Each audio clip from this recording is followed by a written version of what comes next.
ঝালমুড়ি বিক্রি করে। মুখ্যমন্ত্রী প্রধানমন্ত্রী আমাদের নির্বাচনের আগে আমাদের রাজ্যে এসে ঝালমুড়ি খেয়ে বলেছিলেন যে ঝালমুড়িটা খুব ভালো, বাংলার ঝালমুড়ি খুব আচ্ছা হয়। তাহলে সেই ঝালমুড়িওয়ালাদের ভোটের পরে তাদের পেটে লাথি মেরে স্টেশন থেকে তুলে দেওয়া হচ্ছে। আমরা তার বিরুদ্ধে প্রতিবাদ করছি। আমরা জানি, আমরা দেখেছি, বলতে চাইছিলেন যে আমরা পশ্চিমবাংলায় দেখেছি এরকম ধরনের যে ঝালমুড়ির ব্যাপারটা দিল্লিতে উনি দেখিয়েছেন। তাহলে আপনি চাওয়ালা বলেছিলেন, আমি চাওয়ালা, চা বিক্রি করতে করতে নাকি আপনি প্রধানমন্ত্রী হয়েছেন। তাহলে আজকের আমরা বলতে চাই যে আপনি সেই চাওয়ালাদের পেটে লাথি মারছেন কেন? এখানে হকার উচ্ছেদ চলছে আজকের মল্লিকপুরে। এখানকার শুধু মানুষের রুটি রুজির ব্যাপার, রুটি রুজির স্বার্থে এখানে কয়েক হাজার মানুষ জমায়েত হয়েছে, তাদের বাড়ির ফ্যামিলি থেকে শুরু করে সমস্ত মানুষ। আজকের আমরা বলতে চাইছি এটা যে আজকে পশ্চিমবাংলায়, সারা পশ্চিমবাংলায় বেকার সমস্যা প্রচণ্ড হারে বেড়েছে। না পাচ্ছে রাজ্য সরকার, আগের বিগত সরকারও দিতে পারেনি, সমস্যা মেটাতে পারেনি।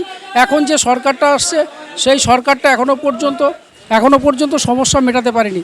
এই যে আমাদের না খাওয়া মানুষের আন্দোলন, এরা দীর্ঘদিন পর্যন্ত এখানে স্টেশনে বসে হকারিটা করছে, ট্রেনে হকারিটা করছে, শুধু মানুষের রুটি রুজির স্বার্থে।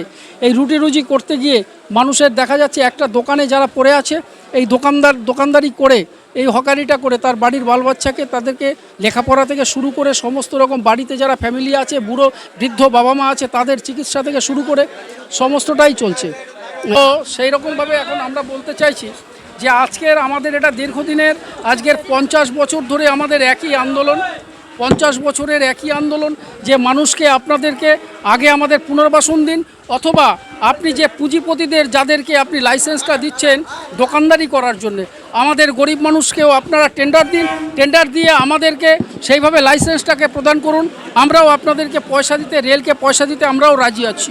অতএব কারণ হচ্ছে এটা, আজকে দেখুন যারা ঝালমুড়ি, একটা ঝালমুড়ি 10 টাকার খেয়ে যারা কলকাতায় কাজ করতে যায়, বিভিন্ন জায়গায় কাজকর্ম করতে যায়, তারা কিন্তু শহর থেকে 10 টাকার টিফিন করে তারা বাড়ি ফিরে আসতে পারছে।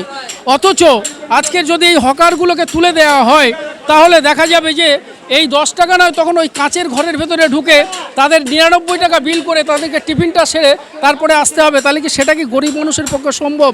যারা জন জোগাড়ে কাজ করে, যারা মেহনতি মানুষ, তাদের স্বার্থে আমরা বলতে চাইছি আজকের যারা পশ্চিমবাংলায় যারা আজকে ঝালমুড়ি বিক্রি করে, প্রধানমন্ত্রী আমাদের নির্বাচনের আগে আমাদের রাজ্যে এসে ঝালমুড়ি খেয়ে বলেছিলেন যে ঝালমুড়িটা খুব ভালো, বাংলার ঝালমুড়ি খুব আচ্ছা হয়। তাহলে সেই ঝালমুড়িওয়ালাদের ভোটের পরে তাদের পেটে লাথি মেরে স্টেশন থেকে তুলে দেওয়া হচ্ছে। আমরা তার বিরুদ্ধে প্রতিবাদ করছি। আমরা জানি, আমরা দেখেছি, বলতে চাইছিলেন যে আমরা পশ্চিমবাংলায় দেখেছি এরকম ধরনের যে ঝালমুড়ির ব্যাপারটা দিল্লিতে উনি দেখিয়েছেন।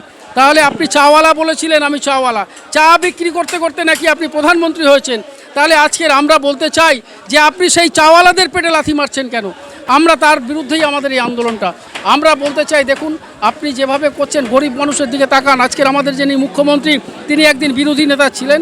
সেই বিরোধী নেতা থাকা অবস্থায় তিনি বলেছেন বুলডোজারটা আমার বুকের উপর থেকে যদি আগে যায়, তারপরে দোকান উচ্ছেদ করবে। আজকের আমরা এই তো দেখতে পাচ্ছি, আজকের যে একটা সরকার চলছে, একটা স্বৈরাচারী সরকার, একটা সাম্প্রদায়িক স্বৈরাচারী সরকার, সেই সরকারটার বিরুদ্ধে আমাদের আন্দোলন। আমরা বলতে চাই সমস্ত মানুষকে, আমাদেরকে পুনর্বাসন দিন এবং এই মানুষগুলোকে আপনি লাইসেন্স দিন। আমরা তার মধ্যে আমরা এই দোকানদারিটা করতে চাই।